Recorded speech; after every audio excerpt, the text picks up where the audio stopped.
Hi all അസ്സലാമു അലൈക്കും welcome back. ഇന്നത്തെ നമ്മുടെ റെസിപ്പി എന്ന് പറഞ്ഞാൽ ഇപ്പം ട്രെൻഡിങ് ആയിക്കൊണ്ടിരിക്കുന്ന കുട്ടികളുടെ പ്രിയപ്പെട്ട കാരമൽ ദോശയുടെ റെസിപ്പിയാണ് കേട്ടോ.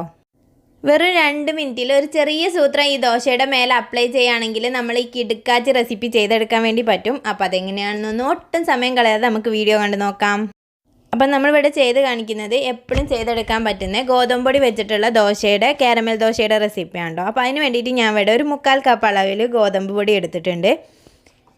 ഇനി ഇതിലേക്ക് നമ്മൾ 1/2 കപ്പ് അളവിൽ തേങ്ങ ചേർത്ത് കൊടുക്കുന്നുണ്ട് കേട്ടോ. 1/4 കപ്പ് മുതൽ 1/2 കപ്പ് വരെ എത്ര വേണമെങ്കിലും ചേർത്ത് കൊടുക്കാം, നിങ്ങളുടെ ഇഷ്ടത്തിനനുസരിച്ച്. അതുപോലെ ആവശ്യത്തിനുള്ള ഉപ്പും കൂടി ചേർത്ത് കൊടുക്കാം.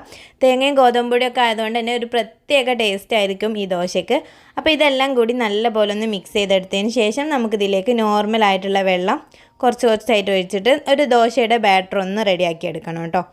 അപ്പോൾ ഇത് നല്ലപോലെ ഒന്ന് മിക്സ് ചെയ്ത് നല്ല തിന്നായിട്ടുള്ള ബാറ്ററല്ല നമ്മളിവിടെ ചെയ്തെടുക്കുന്നത്, അത്യാവശ്യം ഒരു കട്ടിക്കുള്ളത് തന്നെയാണ്. അപ്പോൾ ഞാനൊരു 1/4 കപ്പ് പൊടിക്ക് ഏകദേശം 1/4 കപ്പ് അളവിലാണ് കേട്ടോ വെള്ളം ചേർത്ത് കൊടുത്തിട്ടുള്ളത്. എന്നിട്ട് കട്ടകളൊന്നുമില്ലാതെ നല്ലപോലെ മിക്സ് ചെയ്തെടുക്കാം. അപ്പോൾ നമ്മൾ ഇതുപോലെ കട്ടകളൊന്നുമില്ലാതെ ഏകദേശം ഈ ഒരു കൺസിസ്റ്റൻസിയിലാണ് കേട്ടോ നമ്മൾ ബാറ്റർ റെഡിയാക്കി എടുത്തിട്ടുള്ളത്. അപ്പോൾ ഇത് റെസ്റ്റ് ചെയ്യാൻ വെക്കേണ്ട കാര്യമൊന്നുമില്ല, നേരെ തന്നെ നമുക്ക് പാനിലേക്ക് ഒഴിച്ച് കൊടുത്തിട്ട് ഇതുപോലെ ഒന്ന് ചുറ്റിച്ച് കൊടുക്കാം കേട്ടോ. ഏകദേശം നല്ല രീതിക്ക് തന്നെ ഒന്ന് ചുറ്റിച്ച് കൊടുക്കാം. ഇനി ഇത് ഡ്രൈ ആവുന്നതിൻ്റെ മുമ്പായിട്ട് കാരമലിന് മെയിനായിട്ട് ആവശ്യം നമുക്കറിയാമല്ലോ പഞ്ചസാരയാണ്.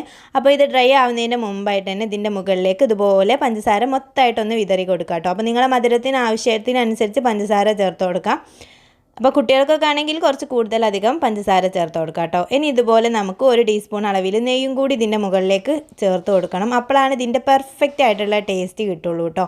അപ്പോൾ ഏകദേശം ഒരു മുകൾ ഭാഗം ഒന്ന് ഡ്രൈ ആയി വരുന്ന സമയത്ത് നമുക്ക് തിരിച്ചിട്ടും കൂടി നല്ലപോലെ ഒന്ന് മറിച്ചിട്ട് കൊടുക്കണം കേട്ടോ. ഈ കാരമൽ ദോശ ആയതുകൊണ്ട് തന്നെ ഈ ഒരു സൈഡ് നല്ലപോലെ ഒരു 30-40 സെക്കൻഡ് ഒന്ന് നല്ലപോലെ ഒന്ന് ഈ ഒരു സൈഡും കൂടി കുക്ക് ചെയ്തെടുക്കണം. അപ്പം ബാക്കിൽ വേണമെങ്കിൽ കുറച്ച് നെയ്യ് ഒന്ന് സ്പ്രെഡ് ചെയ്തെടുക്കുമ്പം ടേസ്റ്റ് അതിനനുസരിച്ച് കൂടി കിട്ടും കേട്ടോ. ഇത്ര തന്നെ ഉള്ളൂ. അപ്പോൾ ഇതുപോലെ നമുക്ക് എല്ലാം ചെയ്തെടുക്കാം. അപ്പം നമ്മൾ നോർമലായിട്ടുള്ള ഉഴുന്നും അരിയൊക്കെ വെച്ചിട്ടുള്ള ദോശൻ്റെ മുകളിലും ഈ ട്രിക്ക് തന്നെ നമ്മൾ കുറച്ച് മുകളിൽ പഞ്ചസാര വിതറിയതിന് ശേഷം നെയ്യ് ചേർത്ത് കൊടുത്തിട്ട് ചുട്ടെടുക്കുകയാണെങ്കിലും അടിപൊളി ടേസ്റ്റ് ആയിരിക്കും. അപ്പം നിങ്ങൾ അതുപോലെ വേണമെങ്കിലും ട്രൈ ചെയ്ത് നോക്കാം കേട്ടോ. ഇത് നമുക്ക് ഏത് സമയത്തും വൈകുന്നേരമോ രാവിലെ ഒക്കെ പെട്ടെന്ന് ചെയ്തെടുക്കാൻ പറ്റുന്ന ഒരു റെസിപ്പിയാണ്. ദോശമാവിൻ്റെ ബാറ്ററൊക്കെ ഉള്ളവർ അതുപോലെ ചെയ്ത് നോക്കുകയാണെങ്കിലും അടിപൊളി ടേസ്റ്റ് ആയിരിക്കും കേട്ടോ. ഇപ്പം ട്രെൻഡിങ് ആയിട്ടുള്ള കുട്ടികൾക്കൊക്കെ ഫേവറേറ്റ് ആയിട്ടുള്ള ഒരു റെസിപ്പി തന്നെയാണ്, എല്ലാവർക്കും ഇഷ്ടമാവും. വീഡിയോ ഇഷ്ടമായിട്ടുണ്ടെങ്കിൽ ലൈക്ക് ചെയ്യാനും നിങ്ങളുടെ അഭിപ്രായങ്ങൾ കമൻറ്റായിട്ട് അറിയിക്കാനും മറക്കല്ലേ. അപ്പോൾ ഇതുപോലത്തെ ഈസി ആൻഡ് സിമ്പിൾ റെസിപ്പികൾക്കായിട്ട് വീണ്ടും കണ്ടുമുട്ടുന്നത് വരെ ബൈ. Thank you.